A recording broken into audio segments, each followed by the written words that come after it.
விசித்திரமும் அல்ல, வழக்காடும் நானும் புதுமையான மனிதன் அல்ல. வாழ்க்கை பாதையிலே சர்வ சாதாரணமாக தென்படக்கூடிய ஒரு ஜீவன் தான் நான்.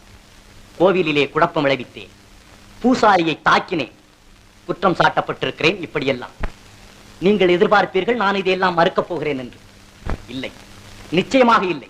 கோவிலிலே குழப்பம் விளைவித்தேன். கோவில் கூடாது என்பதற்காக அல்ல, கோவில் கொடியவரின் கூடாரமாய் இருக்கக்கூடாது என்பதற்காக. பூசாரியை தாக்கினேன், அவன் பக்தன் என்பதற்காக அல்ல, பக்தி பகல் வேஷமாய் ஆகிவிட்டதை கண்டிப்பதற்காக. உனக்கேன் இவ்வளவு அக்கறை? உலகத்தில் யாருக்கும் இல்லாத அக்கறை என்று கேட்பீர்கள்.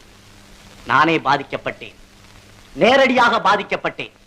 சுயநலம் என்பீர்கள். என் சுயநலத்திலே பொதுநலமும் கலந்திருக்கிறது.